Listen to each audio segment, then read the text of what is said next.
নাই, আর্মিকে থানা থেকে বের করো। তুমি কি বোকাচোদা নাকি আমার কপালে বোকাচোদা লেখা আছে? What the fuck? কমেন্ট করছে 16 দেখে, যখন দেশে এরকম যুদ্ধ, যখন একটা মানুষের সামনে এসে কথা বলতে পারে না, যখন সামাজিক যোগাযোগ মাধ্যমে বেশ কয়েকদিন ধরে একটি ভিডিও ভাইরাল হচ্ছে, আর সেটি হলো এই মেয়েটির। বাঘিনীর মতো গর্জন দেওয়া এই মেয়েটিকে, কি তার পরিচয়, আর কেনই বা এত উচ্চ স্বরে গালমন্দ করে সেনাবাহিনীদের সাথে কথা বলছে এই মেয়েটি? কী অপরাধ ছিল সেনাবাহিনীদের? এমনত অবস্থায় ভাইরাল ভিডিও ফুটেজে দেখা যায় সেনাবাহিনীর একজন কর্নেল মেয়েটির কথা গভীর মনোযোগ দিয়ে শুনছেন, প্রতিপক্ষে কোনো উত্তর দিচ্ছেন না। তাহলে কি আসলেই সেনাবাহিনীদের ভুল ছিল? তাছাড়াও সেদিন থানায় কি ঘটেছিল এই সেনাবাহিনী কর্নেল এবং মেয়েটির সাথে, তাই জানতে চলেছি আজকের এই ভিডিওতে। এবং এটাও জানবো যে এই মেয়েটির পেছনে কোনো রাজনৈতিক ব্যক্তির হাত আছে কিনা, যা তাকে এত সাহস যোগাচ্ছে। এ সকল সব তথ্যের বিস্তারিত জানতে ভিডিওটি না টেনে শেষ পর্যন্ত দেখতে থাকুন। কোটা সংস্কার আন্দোলনের আয়রন লেডি হিসাবেই পরিচিত নারীকে নিয়ে আবারও উঠেছে আলোচনা সমালোচনার ঝড়। কোঠা আন্দোলনের শুরু থেকেই রাজপথে সরব দেখা যায় এই নারীকে। তবে এই নারীর নাম ফারজানা সিথি। সম্প্রতি সেনাবাহিনীর এক কর্মকর্তার সঙ্গে বাকবিতণ্ডের একটি ভিডিও আবারও ভাইরাল হয় নেট জগতে। ভিডিওটি নিয়ে সামাজিক যোগাযোগ মাধ্যমে শুরু হয় নানা আলোচনা সমালোচনা, কেউ পক্ষে আবার কেউ বিপক্ষে।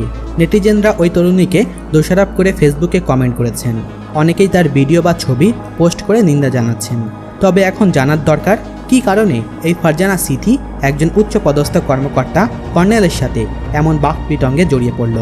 আসলে এই ঘটনাটি ঘটেছে একজন রেপিস্টকে নিয়ে, যে কিনা একটি মেয়েকে অপহরণ করে তাকে ধর্ষণ করেছে, এবং সেই জন্যেই সেনাবাহিনীরা তাকে থানায় নিয়ে আসে। থানায় এনে তার উপরে মামলা করা হয়।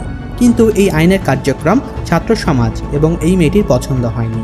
এমনকি সেনাবাহিনীদের আচার আচরণকে নিয়েও প্রশ্ন তুলেন এই তরুণী। তবে সঙ্গে সঙ্গে এই নারী তার সহপাঠীদের সঙ্গে নিয়ে চলে আসেন থানায়, আর সঙ্গে সঙ্গে তাদের দাবি উঠে যায় সেনাবাহিনীদের বিরুদ্ধে। এবং তারা বলে একটাই দাবি, রেপিস্টের জবানবন্দি নেওয়ার সময় ভিডিও ধারণ করতে হবে এবং তাকে শাস্তি হিসাবে জনগণদের কাছে সমর্পণ করতে হবে, এবং এর বিচার জনগণ করবে। এই দাবির উপেক্ষা করে সেই কর্নেল তাদেরকে প্রতিনিয়তই বোঝাতে থাকে। কিন্তু এক পর্যায়ে সেই মেয়েটি তার বোধগম্য হারিয়ে ফেলে, আর সেই কারণেই এভাবে তর্ক বিতর্কে জড়িয়ে যায় মেয়েটি কর্নেলের সাথে। কিন্তু কর্নেল ধৈর্যের পরিচয় দিয়ে চুপ করে থাকে এবং তার কথা শুনতে থাকে। মেয়েটির প্রতি উত্তরে সেনাবাহিনীর কর্নেল জানান এই অভিযুক্ত ধর্ষকের বিরুদ্ধে আইনানুগ ব্যবস্থা নেওয়া হবে, তবে হাতে তুলে দিতে অস্বীকৃতি জানায় এই কর্নেল। আর সেই জের ধরেই এই তুলকালাম কাণ্ড। আর এই ভিডিও ফুটেজ দেখে সামাজিক যোগাযোগ মাধ্যমে চলছে ব্যাপক আলোচনা। অনেকেই জানতে চায় এই বাঘিনী মেয়েটির পরিচয় কী। যদিও মেয়েটি ছাত্র আন্দোলনের সমন্বয়ক হিসাবেই দায়িত্ব পালন করেছিল, কিন্তু এই মেয়েটির ইতিহাস ঘাটলে দেখা যায় তার লাইফস্টাইল যেন কোনো নায়িকা থেকে কম কিছু নয়। কেননা যখন থেকেই এই মেয়েটি বাঘিনী হিসাবে খেতাব পায়, তখন থেকেই সামাজিক যোগাযোগ মাধ্যমে উঠে আসে তার নানা রকম ছবি, আর সেই ছবিকে কেন্দ্র করে চলছে চুলছেড়া বিশ্লেষণ।